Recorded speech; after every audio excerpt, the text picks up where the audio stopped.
Энэхүү контент маань ёс бус хэллэг болон маш их маазыг агуулсан учраас хэрвээ та насанд хүрээгүй бол яг одоо back товчон дээр дарна. Баярлалаа.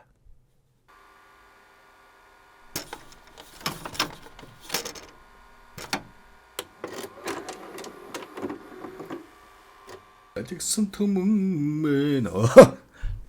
За, саний юу энэ манайхан. Та нарыг аимшигын кино яриад өгөө гэдээсэн болохоор ч бас хургаан цочоодаг хэсэг мэсэгтэй ганц нэг сүнс сүнс гардаг солонгос кино яриад өгье хөө. Та нар харин тардаг юм дараад тарай хөө. За, бичлэгээ эхэллээ шүү хөө.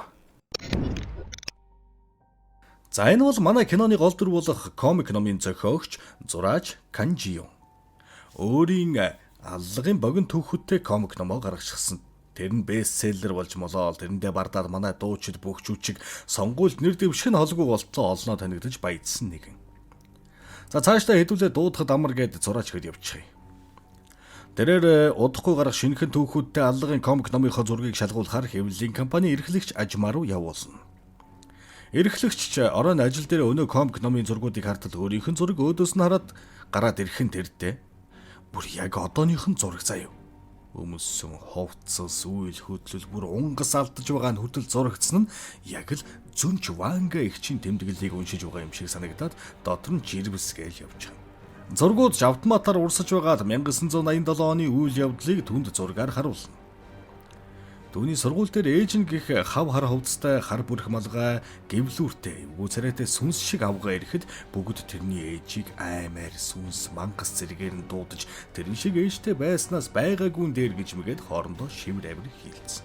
За тэгсэн маргааш нь охин гэртээ өдрийн тэмдэглэлийнхээ завсар хийсэн гэр бүлийн зураг дээрх ээжийнхээ царайг юу ч хүү сийдснэ хээж үхээсэ гэж мэгээд бичсэн. Сэгсгэрч хэлсэн гэр минь симхэж хэлсэн ээж минь эргүүлж мүлчгэд ээж сайхан эргээд уулзахад хүзүү сайхан гэж монголчууд хэлдэг үст. Арайчтай мөн хөлдөө бацаа. Гай болж тэмдэглэлийн дэвтрийг нь ээж нь уншаад маш их гомдон амиа хорлохоор хүзүүндээ олс зүүцэн саргунж байхад охин ээжигээ харсан ч аврахыг хүсээгүй. Ээжийнхэн царай нэг тал нь тэр жигтэй хүчил түлхчихсэн юм уу гэмээр нүд мүд хазар мазар нь онгорхой цоорхойтой. Тэр нь жаах амир л та. За ингээд охин нь ээжигээ харсаар байтал авралгүй нүдэн дээрээ өхүүлчихдэг. Энэ бүгдийг харсан хэвлэлийн эрхлэгч шоконд орноо. Зураач руу залгатал утсаа авдгүй юм. Дуучуудан үлдээснэ чи яаж ээжийн үхлийн талаар мэдсэн? Зөвхөн би л мэдтiin тавгна. Гэд ярьж дуусаагүй байтал овсынх нь тогмог тасраал нэг шөвг олж аваад аврал ирэн зөгдөх үед өөрийнх нь зөгтөж байгаа зураг энэ тэр яг одоогийнх нь скриншот хийгээ зурцсан IT.com дээр урсаж гарч ирээл. Кино. Манай Ажмаа гинт зоригоор бол хинбэ чи ирнэ. За яста лай болов ой. Ганнамын галзуу Ажмаагийг сонсоогүй юу? Тэр чинь би байна. Гэд дайрах гэтэл байхгүй. Өөрөө юу ч хүсээжүүлээд үгсэн байдалтай олдох болсон. Маргааш нь хэргийн газар дээр цагдаа нар ирж энэ бол амиа хорлолт. Камер шүүсэн чинь хэн ч офис руу орж гараагүй л. Гэтэл нэг эмэгтэй мөрдөгч талигчийн комноос өнөө комикийн зургийг олдог. Зураг дээр хөгсөн эмэгтэй баярлал, газар хэвтэх талигаа чинь баярлал. Энэ хоёр бүр яг таарч шүү. Бүгд л гайхаад хүн амны хэрэг байж магадгүй юм биш үү гэд хутга дээрээс өөрийнх нь хурууны хэнээс өөр хурууны хэ олдоогүй энэ төр гэл бөөн асуултын тэмдэг ээдрээд асуудлууд гарч ирэх болно доо. За ингээд үзэгдэл солигдож эрхлэгч алуулдаг орой манай зураач машинтайгаа явж байтал. Цаачих гэж хүүрвэ яадаг. Энийг салгалсан бацаа автобус огсчиж хүргээд өгөөч гинэ. Ойлгомжтой штэ. Сүнсэл байна штэ наа чинь. Гэд хэлчмээр байх. За яат юм л. За тэгтэл манай хүн айсан ч жоохоо охин шөн орой ганцаараа явж байгаа юм чи хүргээд өгчигээд машиндаа суулгаж орхин доо. Нөгөө охиныг чи хөөх юм аа гэхэд нөгөөх нь харин тийм би төвтөө сүнс байдаг шээс. Зураач чи хэдтэй гэтэл 16 гэтэл зураач за яста шаалаад 10 та юм шүү. Гэхэд охин үхэхтэй л тийм байсан гэд алга болоо шааш. Мань зураач чи өнхөлсөг хагарах төгсөн амт машиныхаа толинд хартал өнөө охин чинь хүн айж нохой гаслам юм машиных нь ард сууж байхыг хараад ухаан алдаа сэртэл өглөө болчихсон байдаг. Ямар ч кадр байхгүй зүүдүү солиорлоо бөө мэд. Маргааш нь өнөө эрхлэгчийн хэрэг дээр ажиллаж байгаа мөрдөгч энэ бол амиа хорлолт биш ээ Гэтэл дарга нь юу хуцаад байгаа юм бэ? Удаа дээр нь өөрийнх нь хурууны ихээ байсан. Офис руу ямар ч хүн орж гараагүй. Гэхэд мөрдөгч энэ амиа хорлолт биш ээ. Миний цөм совь надад өөр зүйл хэлээд байна дарга. Энэ зурагтай адилхан байх үстэй. Тэгэхээр энэ хэргийг мөрдмөр байна. Гэснээр дарга зөвшөөрүүлж чаддаг. Зураач хүүхэн бассейнд унтж байтал үүднийх нь хоох дугарнаа. Цонхныхоо завсраар хартал нөгөө айл хэдийн талигаа далга улсын эрхлэгч яг мөн шүү. Үүдэ онгоолгоод хартал цаашаараа зогсчихсон. Ман зураач солонгос юм байна да. Та орооч гэд эргээд хартал царай нь юу ч үсийчүүлсэн аим шиг юм байх ба цочтол энэ нь зүүд байж таарна.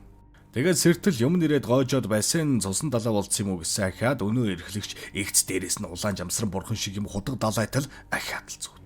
Гэхдээ арай гэж яг албан ёсоор сэрэлт хийжэл байж тал цагдаа нар хурч ирээд түүний зурсан зураг эрхлэгчийн үхлийн талаар асуух болно. Түүний үгсэн байрлал шарах өөрийнх нь зурсан зурагтай бүр яг таг А Б-г таарч байгааг харуулна. Гэхдээ ямар новшин болоод байгааг мэдэхгүй юм чинь. Мэдэхгүй.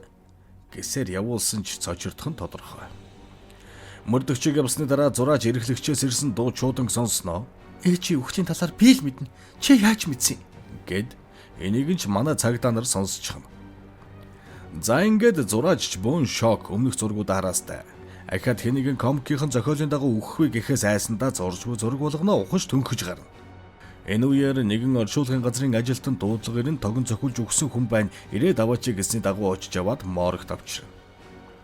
Ирээд шахмал түлш шиг болтлоо шатаж түлэгдсэн цогцыг янзалж байтал гэрэл мэрл анивчаал нөгөө нүүрсэн хүүрн наашаа гараад твтж мөвцсөн заяо. Дахиад үзэгдэл солигдтол нүд нь өөрлөн цоо ширтсэн байхыг хараад ах хүү өөрийгөө хэтэрхий их сөөжүү шаачгаж архины цагаан солиод тусч байгаа юм байна гэж бодоод сэтгэлээ тайвшруулах болсон. Тэгээд таблетаа харвал өөрийнх нь яг одооний зураг комик дээр байж байдаг юм. Зургууд дэлгэцэн дээр нь урсан гарсаар байдаг. Түүнд комик өнгөрсөн харуулах болно. Ах хүүгийн эхнэр 5 жил хэвтэрт хүнд өвчнөр өвдөж ах 5 жилийн турш асарч эм тарай амжилгээний мөнгөд өөхөгч ирэхгүй гэрт орж юм гадаа гарч ир болж явсан байгаа юм.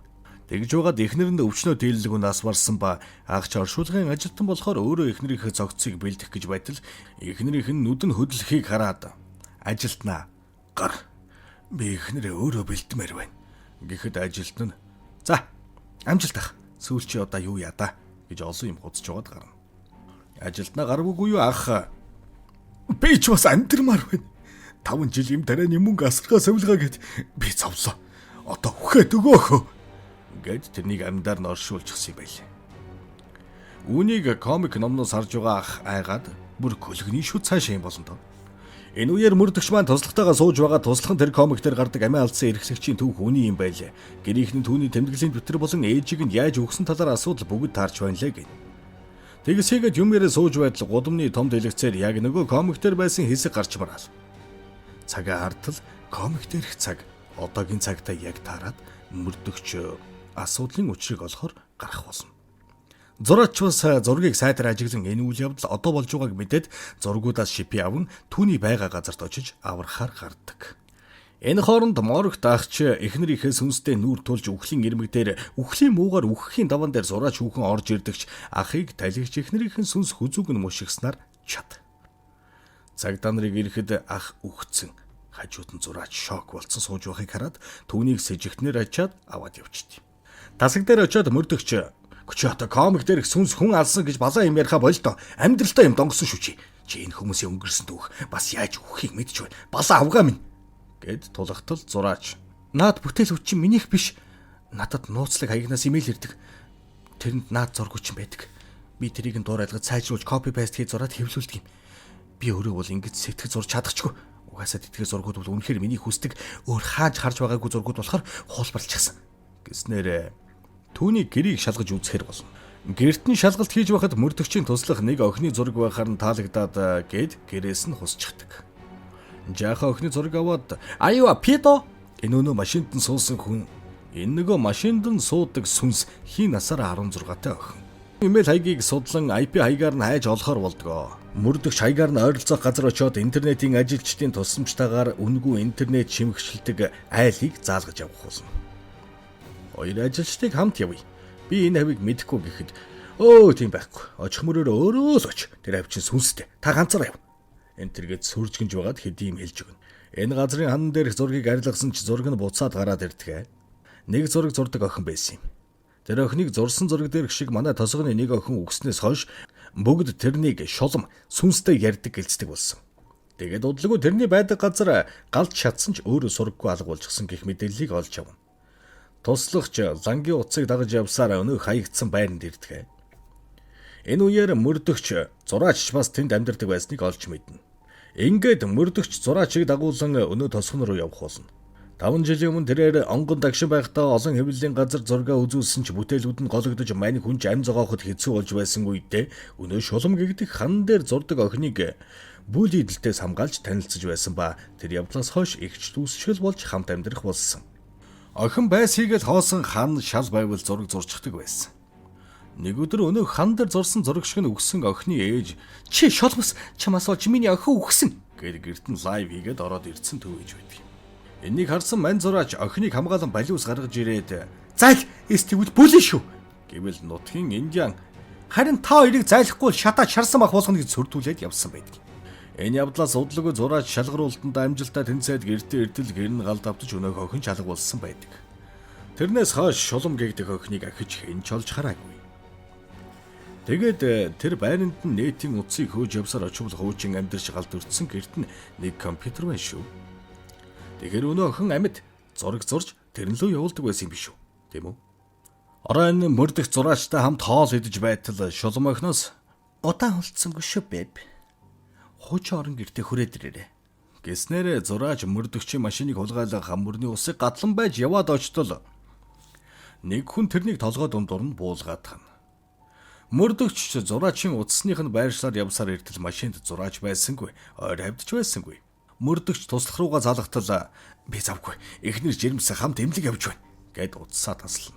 Тэгсэн туслахынх нь арын сандал дээр нь зураач байдаг. "За энэ ч одоо ямар атсан болоод явчваа. Тэгэхээр яагаад зураачийг хулгайлсан бэ гэхээр өнөө зураачийн машинд суудаг чоолктой сүнс охиныг 6 жилийн өмнө энэ туслах нь машинаараа дайрчихсан. Охин амтай голтой авраараа ахаа өвдөд байна гэхэд манер аврах гэж байсан ч дөнгөж хүнтэй гэрлэж ипотекэнд бүтэж амьдрал нь дөнгөж эхэлж байхад шорон шааж чадахгүйгээд булж мулаад аллгаа нуусныг энэ зураач комикороо ил гаргаж ирэхээр шинэ комикийн зураг болгон зурж эхэлж байсан байдаг юм. Нөгөө гэрийг нь шалгаж байхдаа шаасан зураг нь дайруулдаг охины зураг байсан болохоор авсан байгаа юм. Энэ нууцыг өөрөөс нь өөр хинч мэдэж болохгүйгээд зураачийг яг алах гэж байтал өнөө охины сүнс гарч ирнэ. Энэ үеэр мөрдөгч GPS-ээр олоод ирж таарах бөгөөд туслах нь толгойд өөрөө буугаад тулгаснаа "Авраараа дарга" гэж тэргээл тэ.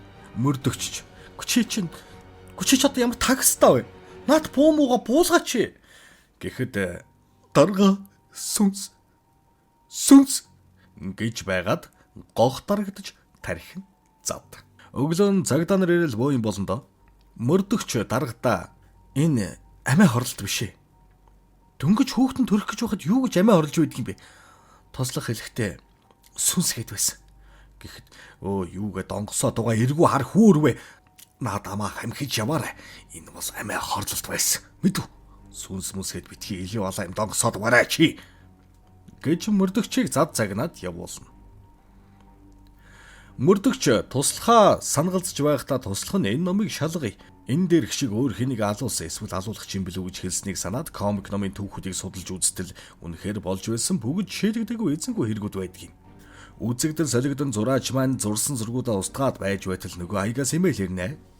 Айж Янушка гэд нээтэл энэ удаа өөрийнх нь зургийг зурсан байх нь тэр. Өнгөрсөнд тэр шулам охиныг аварсан нь сайн дааж биш зурагнаас нь болсон юм байлээ. Тэр охин нь өнөө оршуулгын газрын ахын охин нь байж таардаг ба ээжигээ өгснөөс хойш сүнс харж сүнснүүд тэрэнд түүх шивнэх болсныг охин зураг болгон буулгадаг болсон. Тэний зургуудыг зураач ашиглаж өөрийгөө зурсан гэд худлаа шааж ажил тэнцэж бүр тэмцээн төрүүлсэн байдаг. Баярт мэдээгээ дуулахаар очтол шуламлаг охин хамаг зургаа шатаана гэд гал тавьчихсан. Зураач пал хийгээд одоо зураггүй яана. Чи яаж байгаа юм бэ? Гэтэл шуламлаг охин сүнснүүд хүмүүсийг алж байна. Шатаасны дээр чи яаж хулгай шааж чадж байна? Гэтэл зураач зураг авсан нь үнэн. Буцаагаад өгөх гэж байсан. Зургуудыг зөвшөөрлгүй авсан тухайн үеийн нөхцөл байдал үнэхээр хүнд байсан юм а. Гэтэл шулам охин үхсэн баас Үхсэн хүмүүсийн түүх чамайг од болгож баяжуулна гэж удаа юу? Тэднийг ашиглаж болохгүй гэсэн ч зураач улангассан бух шиг миний зураг гэсээр улаан гал дундуур гүйж хайрцагтай зургийг авахыг шулам охин хоригдтол шилэн бөмбөгөөр толгой дундуур нь тас хэлгэж орхин. Яа тэр царай марин яа игээд байгаа юм бэ? Галзуураа шаачж байгаа мааш. Тэгээд тэрний галд нь үхэг гэд үлдээч гисэн.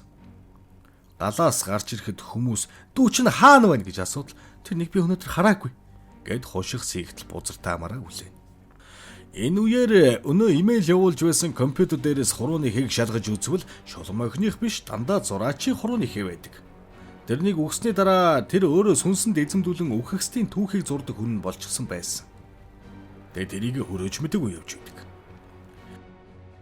Мөрдөгч тэрнийг алуурчин гэд баримтлахаар иртэл би халуурчин биш ээ хөө. Тэд бүгд нүгэлтэй новшнод байсан.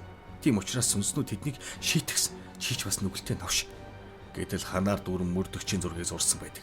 Учир нь юу вэ гэвэл өнөө туслах өөрийгөө биш мөрдөгч туслахаа буужчихсан. Тэгээд хэрэгээ нуусан. Энийг нь зураач мэдэж байж магадгүй гэд хойноос нь давхиж ирсэн нь тэр. Тэгээд зураач хүүхнийг алах гэд бууга онолтол туслахынхан сүнс хажуунаас нь гарыг нь бариад өөрлөө нь бууг нь эргүүлээд буудаж оргисноор кино маань дуустдаг да. За ер нь бол хүний үеийн үр заавал өөр дээр нь эргэж ирдэг гэдгийг л киноны найруулагч маань бидэнд хэлхийг хүссэн болоо даа л гэж бодож байна л да. Тэгэхээр хэдүүлээ үнэн зөв элдв муу зүйл хийхгүй хүн шиг л амьдрч чадвал үгүй ядч эргээд сүнс минь тайван байх юм да. Шахгүй. За дараагийн кино мэдээ зөвүүн кино байх нь тодорхой. Тэр болтол төр баяртай заваа юмтэй тийм ээ. Төвчээр тэгэн шиг сүсэглээд байцгааж